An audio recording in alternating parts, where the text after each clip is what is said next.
This is the Relationship Capital Podcast, where we talk to the top thought leaders and practitioners from around the world about how to grow your most valuable resource, your network.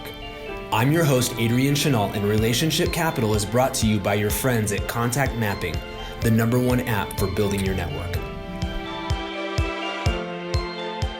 Hello everyone, it's Adrian from Contact Mapping, and we are with the incomparable Lisa Grossman. I'm so happy to have you here, so thank you so much for hanging out with me. Oh, my pleasure. I'm excited to be here. Awesome.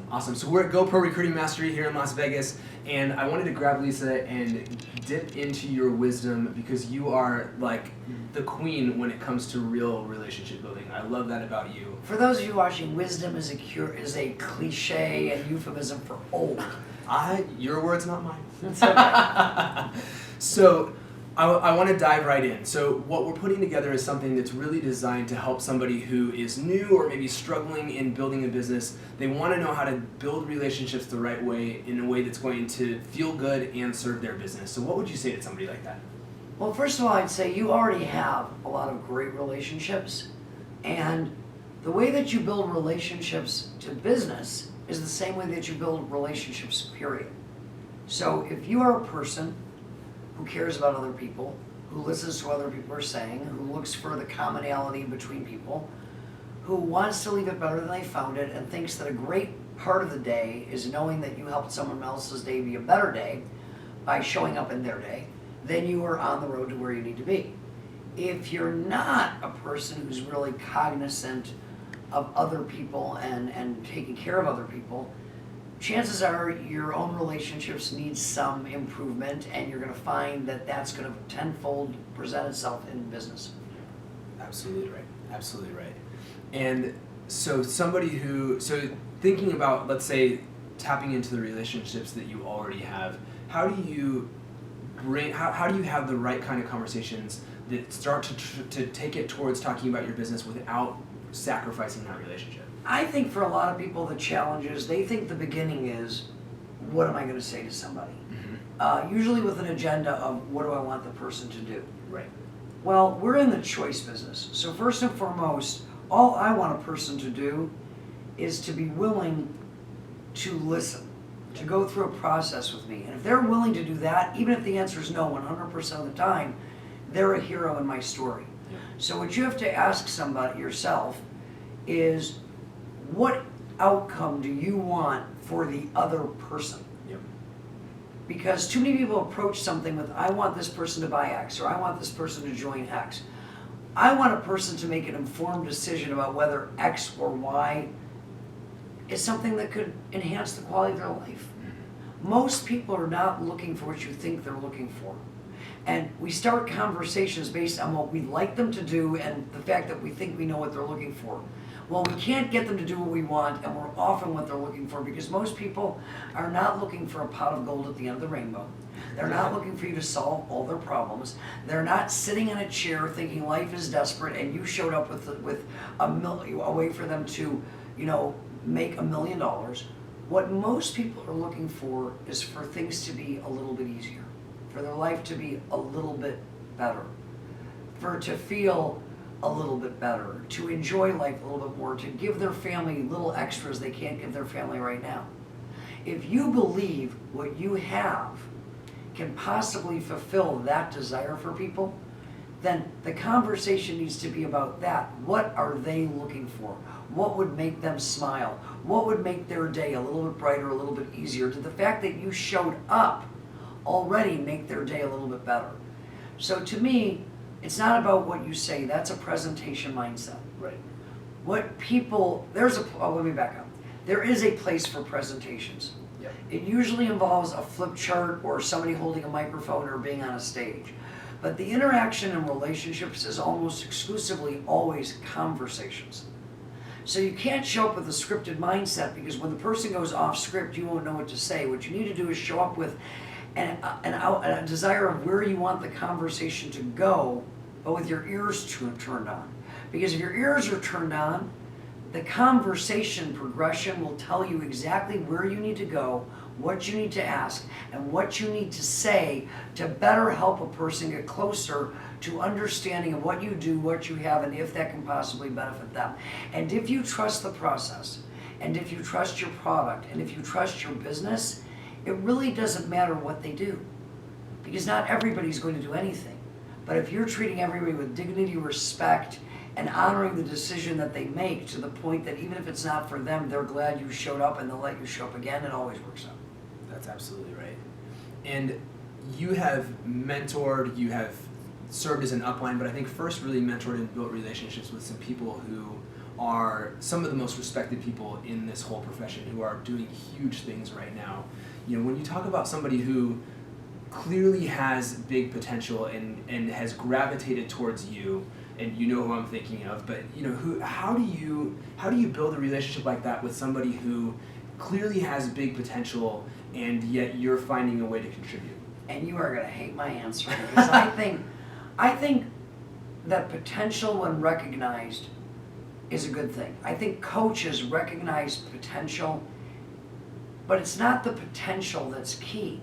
It's, does the person with potential have a desire to maximize that potential and do something? And I think so often people fall in love with potential, and once you do, you're really not going to be able to serve that person. Right. Because now you're more excited about the potential and possibility of what it can do for you than the possibility of who they can become with your mentorship.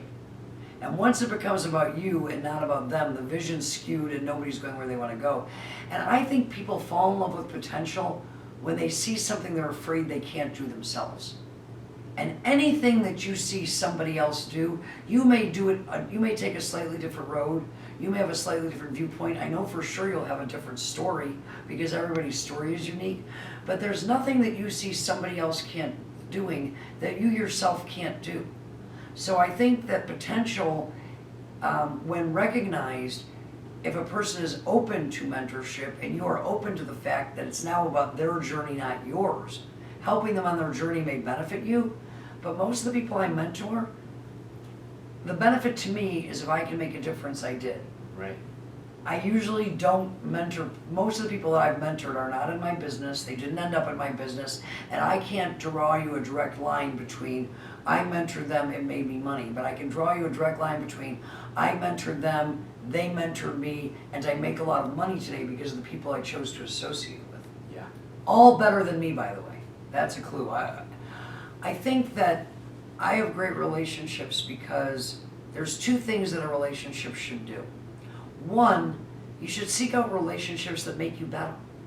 People that inspire you, people that are doing things you want to do, people that are facing fears you want to face but haven't bridged that gap yet. And I also think that in relationships, your job is people should feel better about themselves after their interaction with you than before you got there. Because if you want to help people do their best, perform their best, reach their full potential, show up in ways that they haven't shown up before, what's stopping them is their belief about themselves. So you're not there for what it can do for you, you're there to help them do what they can do for the world. And if you're in the right place, doing the right things, you always end up with great benefit, one way or another. And I actually loved that answer. But I think... But if you want tangible how-tos, I'll give them to you. But the reason I'm hesitant to give the recipe is you can follow a process and you will get results. Repetition is the motherhood of all skill. So, you know, I always like to focus on skill, not talent, because talent's God-given and some people use their talent well, others not so much. That's where the potential comes in. Yeah. But anybody can develop a level of proficiency at anything they choose to do if they will follow the fundamentals over and over and over again. They will eventually be good enough to get good results and not embarrass themselves. So the how-to recipe with relationships is, one, it's not about you. Let me say that again, it's not about you. Nobody is out there to be A, prove to you that you made the right decision, be a part of your experiment, or make you feel better about the decision that you made. Relationshiping, you want to go out, you are looking for those that are looking for you. And what they're looking for is somebody who made a decision before you showed up. People follow certainty. People follow posture. So your attitude has to be, and it should stem from in, and you truly believe this, is that, I love you, I care about you, I found something that I know is going to help me get some of the things in life that I've not been able to get yet. And I believe with the team that I found that perhaps it can help you as well if you see what I see. But understand this and understand it clearly. With you or without you, I'm going. With you or without you, I'm going to do this. I want you more than you'll know. I need you not at all. Because that's the truth. That's what separates successful people, people that lead, from those that don't. That's powerful. Very, very powerful. And it's 100% true. I've seen what you've done, I've seen what my dad's done, and finding ways to contribute to people's lives when there's no clear payoff as to how it's going to be, other than that there's a relationship there, and the most incredible things end up happening. And I think the hardest thing about the best relationships is truth is a good thing. Brutal honesty, not so much. And people tend to go to brutal honesty because they never spoke the truth when they should have. Mm. They let the level of frustration build up to the point that they come off in ways that they don't mean to. And I think that good relationships are about telling people the truth because it serves them, not because it serves you. So here's the truth. There are no overnight successes at anything. There's always a story behind the story. Nobody, even when you go to the movies, when you go to the movie about the kid that made good or the successful athlete in college, they take their whole, and all the adversity that they went through, and they try to get it in before the opening credits, so the whole story can be about their rise to glory. But everybody's got a story. You have a story, and they have a story. You want to build great relationships? Exchange stories and listen to theirs and find out everything you can about theirs before you share with them yours. Your story is there to inspire, to coach, to relate. But if you will go out and ask questions of other people, you're going to do great. The secret to me with relationships is very simple. I've been around the world and back again twice. And everywhere I go, 100% of the people that you talk to, all right, every time you say that, you get into trouble. 99.5% of the people that you talk to, if you ask them, what do you think is the most important subject in your circle of influence, in your sphere of living, that is not discussed nearly enough and taken granted for the most, they will all tell you it's themselves. That is the most interesting topic that never gets talked about by the people that they know. So when you show up, if you are interested in people, and I'll challenge you to an experiment. Meet somebody that you haven't met in a long time, and no matter what they say, take the conversation back to them. Yeah. Hi Adrian, how are you doing? I'm doing great. How are you? I'm really interested. You were telling me about your new house. Yeah. That you've waited a long time for this. So how's that going? Oh, we're moving in, yada, yada, yada, yada. Didn't you get a new place? Oh yeah, but I don't want to talk about that. You were telling me that you started this new thing that's going to help people interact with people better. Tell me about that. At the end of that conversation, leave. Say, but we've used all our time. We haven't talked about you. Oh, catch up on me next time. People will tell people that you are the most interesting person they've ever met. They know nothing about you, but you listened and you cared. And you let them express what nobody around them does. So, can I keep talking and you can just cut this out? This is incredible. Okay, you so keep here's talking, the then thing. I'm not going to cut. I want you to imagine that every person you meet,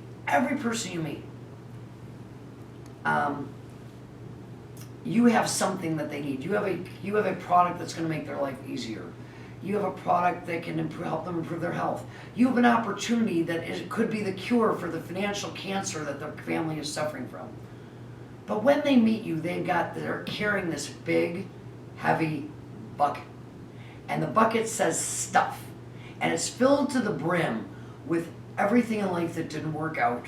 All the dreams that got surrendered between the teenage years and the 30s as life got in the way. All the times they felt that they should have done something and didn't.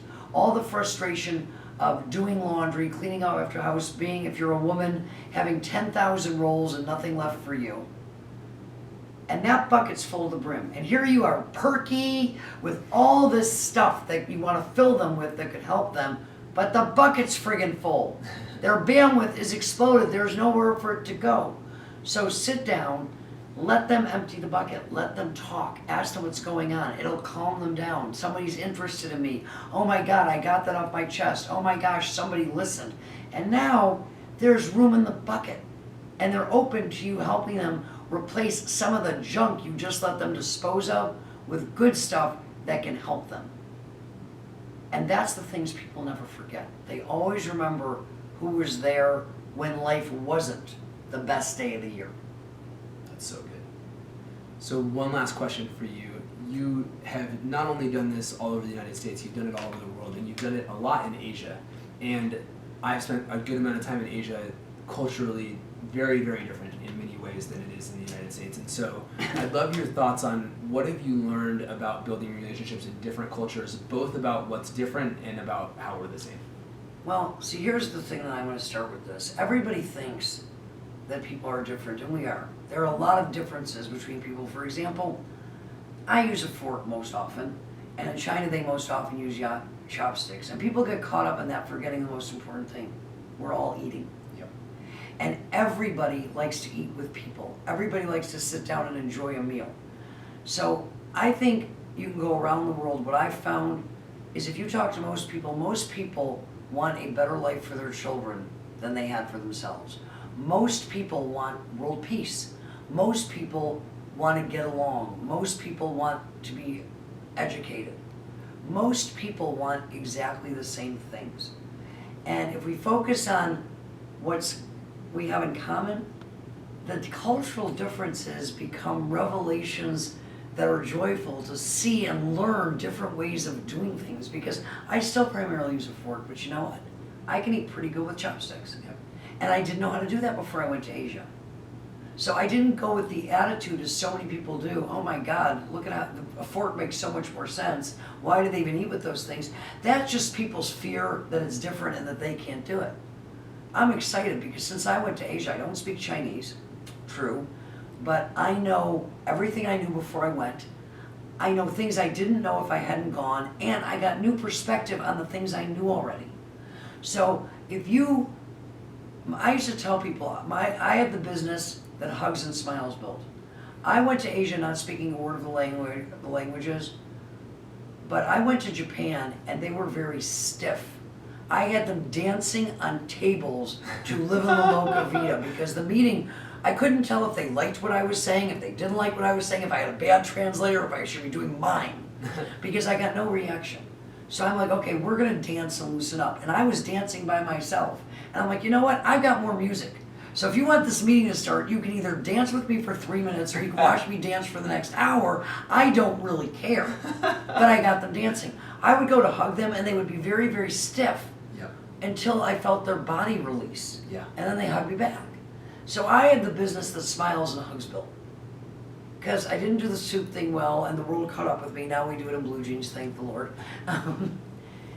So I think what's different is not what's different. It's the same as we would feel. Americans we're all so used to leading the world. Mm-hmm. And we're so used to people coming to our country where we're king, that we forget when we go to somebody else's country, they're king. And we go roaring in like conquistadors. You know, we're here with this great opportunity, and you should listen to us, because before we got here, you obviously didn't know how to build these gorgeous buildings that we see. It's just an attitude that people take. Yeah. So I think that if you go down to the core level of, it's really great to meet you. Yep. And I want to know more about you. And if there is a language barrier, sometimes you speak with your hearts, and you know, people always say we don't speak the same language, I can't communicate with them. How about, because we don't speak the same language, we're not getting all this fake, solicitous, confusing, misunderstood language. We're speaking with our eyes, we're speaking with our hearts, we're speaking with our hugs, we're speaking with the fact that we can both look at a child playing and see what a beautiful thing that is. And now we've connected at a heart level, and we can find somebody to translate the words. So everywhere I go, I want to turn frowns upside down. Yeah. I look for the person who a smile might change their day. You want to know how crazy it is? Go to the airport sometime. Yep. And just walk around smiling at people. Here's what happens. You look at somebody in the eye and you smile, and the first thing they're thinking is, do I know this person? I don't remember this person. Okay, I don't know this person. Why is this person smiling at me? As if you're doing something wrong. And you can see it in their mind. And then all of a sudden they're like, okay. And in spite of themselves, they smile back. And now you may never speak a word, you'll catch your plane, they'll catch theirs, and everybody feels better. Because there was a connection there. Well, that's how people are everywhere. Absolutely. You know, I think my question would be, my challenge, here's what I would say. I would challenge your assumptions so you can discover the truth. Most of the things that you perceive that you're reacting to in your neighborhood, in the next town over, in the next country over, on the other side of the world, is really only happening in your mind. So if you change your assumption and say, gee, I bet this person wants somebody to smile at them, it'll make their day, and you believe it, your smile radiates and they smile back. It's incredible how powerful that is. Lisa, thank you so much. It's really, really good to learn from you, and I resonate so much with everything you shared just about how to contribute, how to really build relationships. Well, I'm going to give people 1, 2, 3, 4. All right. So here's some tips and tricks and secrets and hacks. 1, learn people's names. Before you learn what they do, learn who they are. Learn their name. People love to hear their name. They love when people remember their name. Notice something about people that you sincerely notice and compliment them on it. Pay attention. When you go and you meet a lot of people in a given space, like we're at an event right now, here's something that's really cool. You'll go to an event, you'll meet a ton of people, you have the average interaction with somebody you don't know is going to be 90 seconds when somebody's running here, somebody's running there. People waste 90 seconds with small talk to the point that 10 seconds after the person has left you can't even remember their name. Instead, when you meet somebody, ask them their name, ask them where they're from, and then say to them, please tell me something about yourself that you don't usually share with people, but you want me to know to make sure that I never forget you. That is a great introduction with people that you don't know, and you will never forget them. And they will share something they don't usually share, and they will never forget you. That is so cool. I'm sure you've heard some incredible things just in that. I have done that exercise with 500 people in a room broken up into tables, and you remember it all. The things people tell that you learn about people. I've met super successful business people, but you know what they want people to know? I was the captain of my high school soccer team. I met somebody else, incredibly successful. She was an army brat who never lived in the same place more than, 8 months. Well, that said a lot. Yeah. Because now I understood why she could get along with people so well. She was, for most people, meeting new people becomes an unusual thing once they're out of college. They get into their rut, and it's difficult. For her, new people was a way of life. That's all she did was meet new people every day of her life, all the time that she was growing up. I met people who said, oh, not many people know this, but I speak Swahili.